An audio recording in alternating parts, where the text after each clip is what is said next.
So this is gonna be a long one. It's about a girl I knew named Stella and her boyfriend Austin.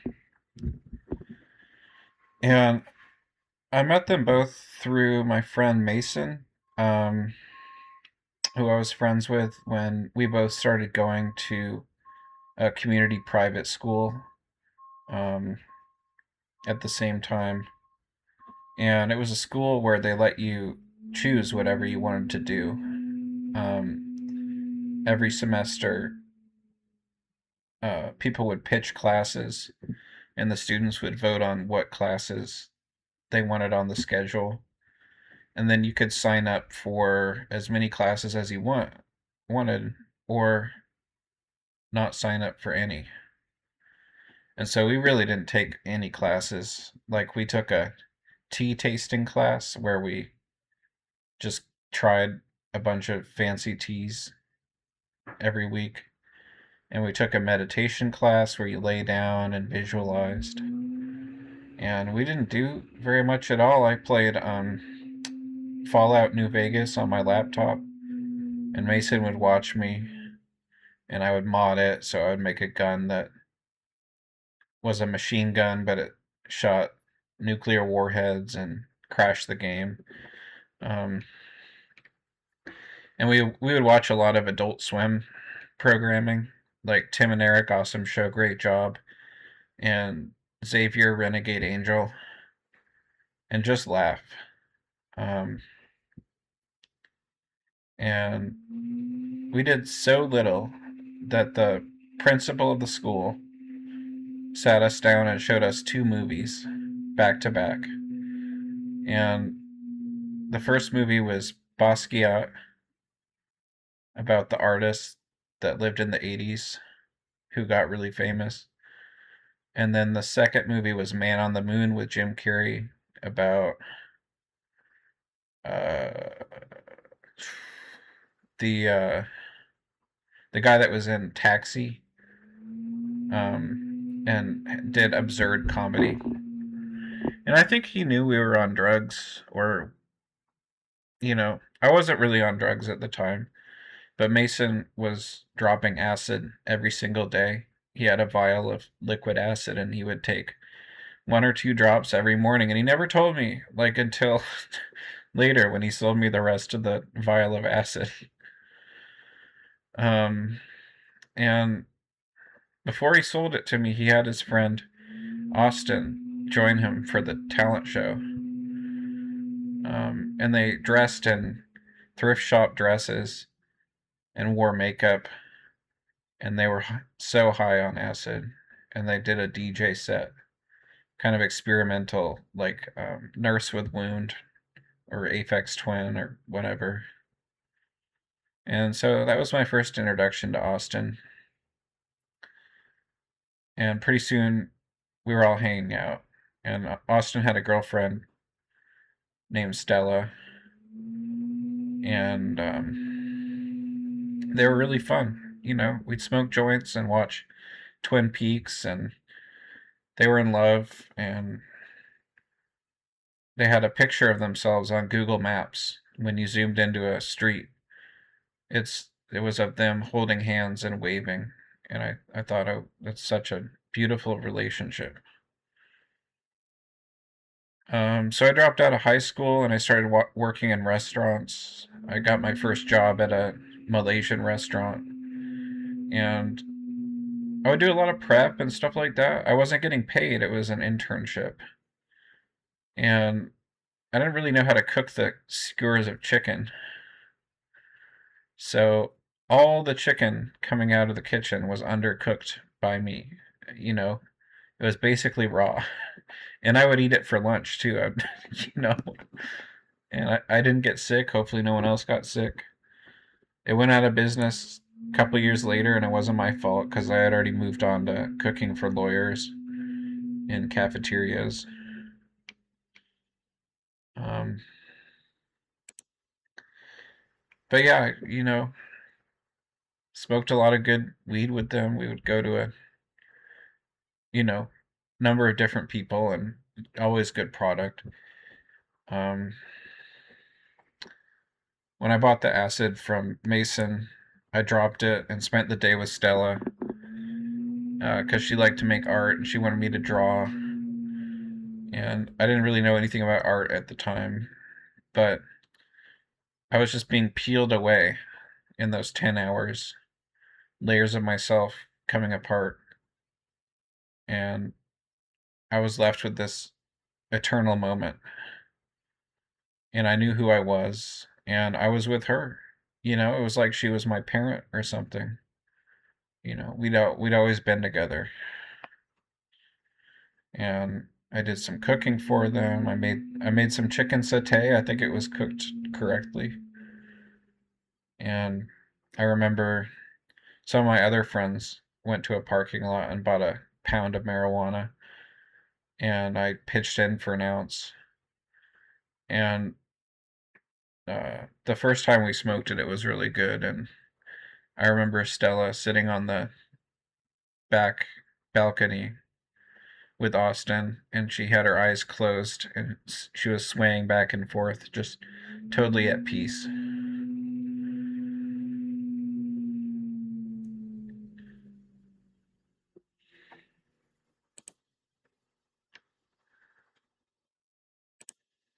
The acid changed me. I was still respectful of their relationship, but I wasn't thinking a whole lot. I was just kind of reacting, had my own mythological thinking or whatever.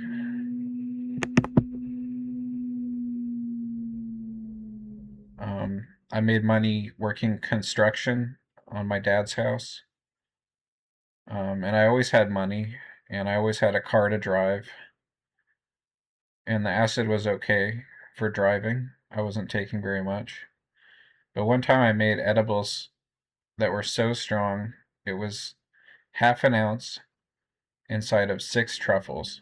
And we took them and we ate dinner at a Thai restaurant, and the floor was tilted sideways, like we were downhill from the left side of the restaurant.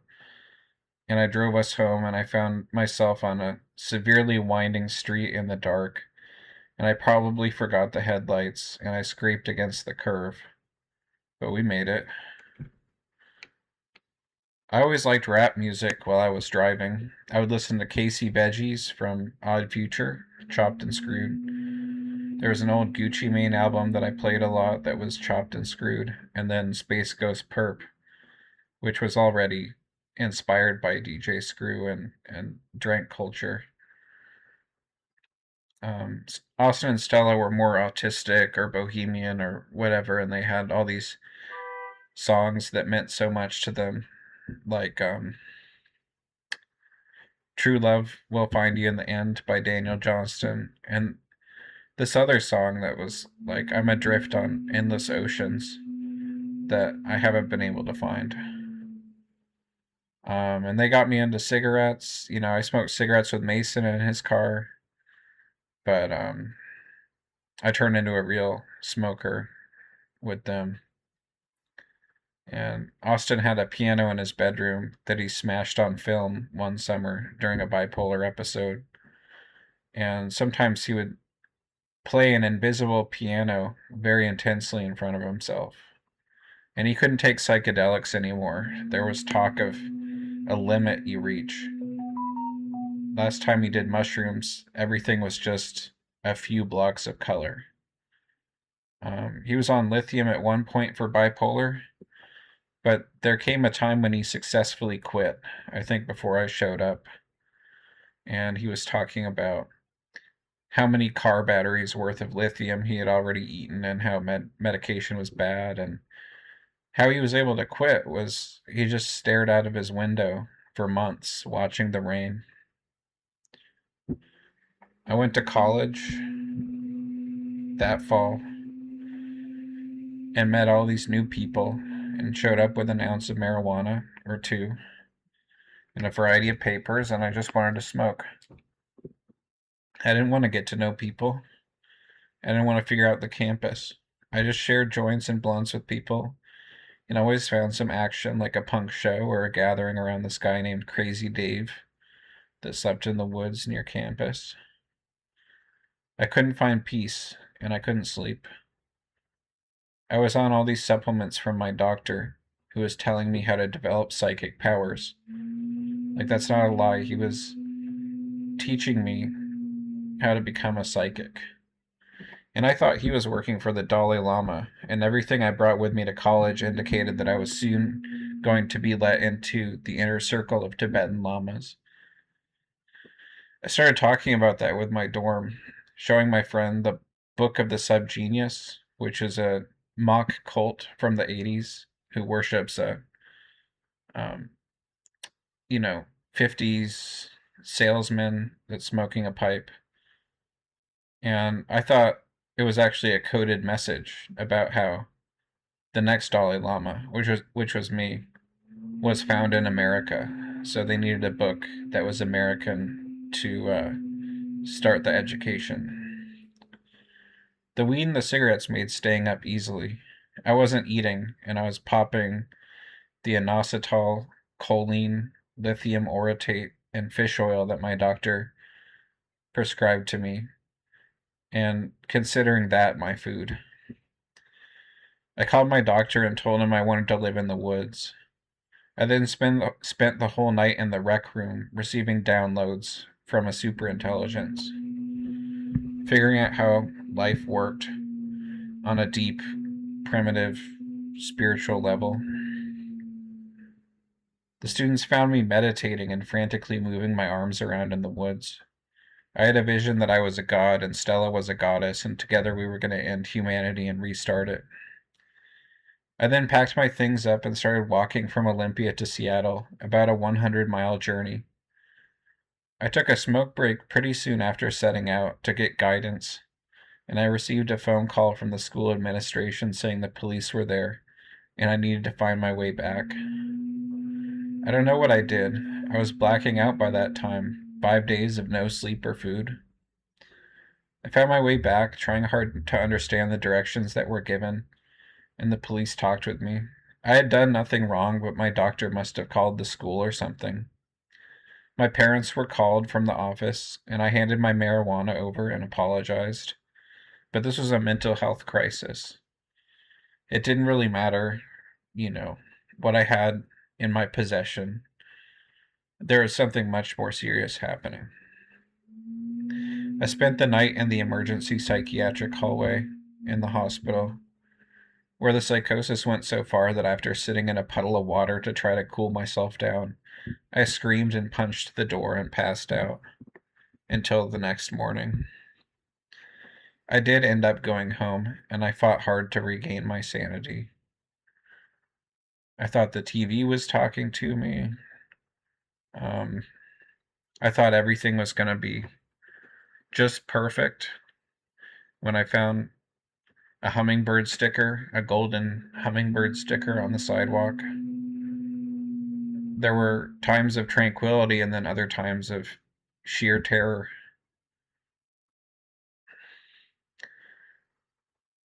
I thought I needed to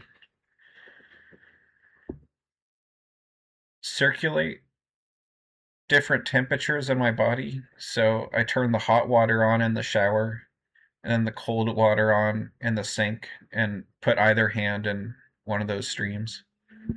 I also thought clothes had spiritual significance, and so anything that the tag read or any color associations I had with the outfits were gonna like extremely program how my day went.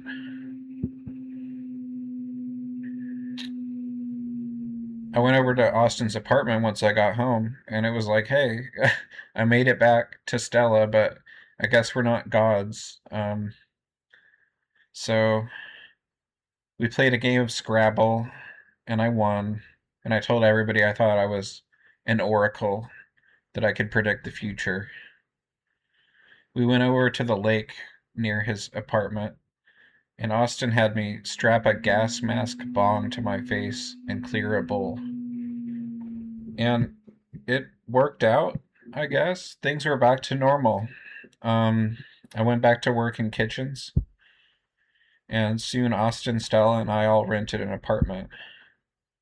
I remember going more than twice the speed limit to get to the lease signing on time while I was on acid. The apartment was nice. It was the landlord's personal apartment at one time. It had 3 bedrooms and a fireplace. And I worked, and we all tried to go grocery shopping in the food desert that we were living in, and we were smoking joints to get to sleep. Any video game that Austin played, he was just the best at it. I mean, he was like a machine, you know? And I put my ego to the side, and we were all praying this would work out. Austin worked at a gas station. I worked at a law firm's cafeteria, and Stella stayed home. Later, the landlord figured out she was there and posted a notice because she wasn't on the lease. I was dropping acid every day at work and catching flack for it, getting all these extra jobs and dirty looks, and someone talking to me about like bestiality and like all sorts of fucked up stuff because everyone knew I was on acid.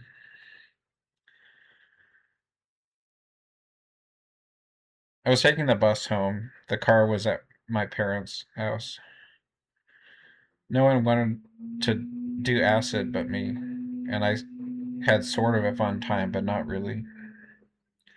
Everything was falling apart. Austin quit his job after a gasoline leak at the gas station, and I switched to a sushi restaurant where I was frying soft shelled crabs and shrimp for 14 hours a day. I was really in the zone, you know, being humble, trying to take this seriously. But Stella found a way into my head and got really close with me, writing poetry with me and going on little dates and casting magic spells. And I lost it again. Not sleeping, blacking out, hearing voices. I went on a 2 mile walk and picked up every piece of trash along the way. I went to my dad's and he tried to force me to stay and maybe get mental health services, but I broke away from his grasp and fled 3 miles to my home. It all ended with me smashing a ukulele on the deck, Austin and Stella hiding from me for 3 days, and the police being called. I was arrested and put in inpatient psychiatric services, already thinking I was a robot and my parents were all scientists and I was going to be shut down. So when I went there, I screamed like it was my last day on Earth and tried to stab my eyes out with pencils as an appeal or an ultimatum. I went back to my parents. So did Stella and Austin, separately. They broke up, probably because Stella and I spent so much time together at the apartment. She and I stayed in this kind of interminable courtship and sang karaoke and made art and drank coffee and smoked weed again. And I wasn't really there as much as I was a couple years before. And she soon got another boyfriend, and I was devastated. He was an acid dealer trying to become a piano teacher, and I didn't really have a chance. Her small apartment building was littered with flowers and, pieces of paper or whatever, clothing, on the sidewalk in front of her apartment, and they must have been having some sort of out of control romance without me, and I stopped seeing her. It was too hard. She told me before this time that when she was 6 years old, she ate all of the chocolates from her parents' counter, and they happened to be all psychedelic mushroom chocolates, and she had a life altering trip for 3 days under the care of her parents. She also told me she thought she was a siren that led folks to their doom. I broke away from it, forever changed, and would see her maybe once a year after that. I went into mental health housing, and that kind of makes you an other, you know. Even to this day, I think even garbage men are in a like higher class than I am. So it affects relationships. She found a doctor that would prescribe her daily Adderall, Xanax, and Percocets. This was the beginning of her downfall. She started managing rap groups and letting them use the family venues, like the spots that her mom and her mom's boyfriend owned. I was given an open bar and kitchen when I went with Ava, my new flame, and we drank and ate the entire menu when we went to this bar. I went to a party with Stella years later and she gave me a quote unquote Valium.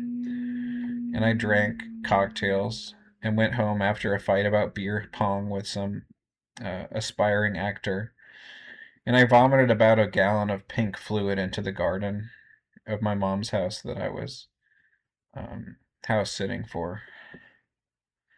I missed slash avoided all of the cocaine and Adderall that was on its way and felt pretty fine with that. She was trying to get me into cocaine or whatever and told me it was going to make me more like me, but I already knew, I'm on psychiatric medication. I'm fragile, so I can't do that stuff. The last time I ever saw her, it was because she sent me a request for funds to pay for gas, and I couldn't supply any money. But I sent her a text to say, hey, what's up? That's really the energy of our relationship. She invited me over and asked me to bring salmon and raspberries, and I couldn't afford that, so I brought Triscuits and provolone and summer sausage. And she said she had fentanyl, crystal meth, Xanax over text. And I knew it was a huge mistake to go. I just wanted to drink and catch up. When I got there were blankets all over the floor. The bathroom was disgusting, covered in dried puke or whatever. And she pointed to her kitchen and she said, don't go in my kitchen. She started talking about how she was a Republican, reading the Bible, and her boyfriend was there. He was a performing jazz bassist. He would perform at jazz clubs with an ensemble. She talked about how he almost died of an overdose. I don't know if she overdosed also. And he had his ass kicked another time by a roving gang of miscreants. She was smoking fentanyl off of foil with a meth pipe on the table, talking about how her boyfriend looks like Timothy Chalamet and that they would go to perfume stores and steal perfume and they would get a hard time for it. Or one time they did. And so she called the perfume store and said, that was Timothy Chalamet that just came into your store. Don't give him a hard time. She asked me if I wanted to meet a fat black lady. And I said, sure, you know. An hour later, her dealer showed up. She had secured funds from Mason back from high school. And I don't know if this was blackmail or threats or just manipulation or whatever. I was finishing off a fifth of Bacardi Gold, and I asked the dealer where he was from, and he said Sinaloa. And I, for whatever reason, said Lo Siento. It was you know, the cartel. He pulled out a meth pipe and a hose and smoked the crystal through the length of hose and offered it to me. And I told him I was schizophrenic and asked him if he knew what that meant. And he said yes. Stella told me to turn the rap music down that I had put on. They sat and smoked. I was drunk. I invited Stella and her boyfriend back to my apartment and he drove us there. I guess the meth was counteracting the fentanyl. And we listened to the music we once shared, like Elliott Smith. and I vomited a little in my mouth, and they took Xanax, and we all went to sleep. When we woke up, they wanted fentanyl, so I let them hit it a bit and tried to get them out of my apartment. The smoke made me dizzy. She wanted to move into my place. I declined. She was being raped as payment for drugs, but I wanted no dealings with the people she found herself with. She tried to clean my apartment, and I just said, thanks, no thanks. Good luck. She gave me some rolls of fabric and a small painting by her friend, and I gave her my finest portrait off of my wall. They angrily left, and then got home and tried to extort me, saying I raped her, and calling my parents and all that. I angrily dealt with it and blocked the number and talked with my parents about the event, not leaving anything out. Then spent the next 2 summers frightened of gangsters and would encounter somebody, have an interaction with some Spanish speaking person, and run and hide for days. I went to the grocery store, and there were 2 Mexican gangsters that entered the store, and I was buying scratch lottery tickets, and the guy went through the checkout line and said, "Hey, pendejo, eyes up here." And I looked at him, and he just said, "Buy me a red hot doubler," and then walked off. So it was kind of real, or I don't know, you know? I've never had anything explicitly put to me. I was selling my paintings out on the sidewalk, just ready for death, and a Mexican gangster walked up to me and shook my hand. He had rings on every finger, and he complimented my paintings. And we introduced ourselves, and he said his name was Vincent. And I was like, I don't even know if you're being for real about that, because Vincent van Gogh was probably shot by the town that he was in. She tried to add me on socials this year, probably to get past my comment restriction that I put on my Instagram. And I found out she had a baby with maybe another man. I told her congratulations, but messaged her a day later with no response and told her I didn't want to speak to her or know her, and I thought she was just going to try to tear me down. Stella opened my closed eyes to the infinite, the beauty of the world, and how to be creative from a place of whimsy and surrender to the universe. She has also brought me down, degraded me, and taught me not to trust people. I feel that the beauty is gone with her. I see the tides of Leviathan instead of the precarious beauty she once had. I would have been fine without her, but I have a feeling she didn't plan the life we had together either. Through an act of critical thinking, one might think that I was the siren that led her to her doom. But I was just trying to stay as far away as I could once I realized this could be true. Maybe all of the misfortune that came from us being together was the trouble with us. I can't remember if she remembers me enough for it to make a difference.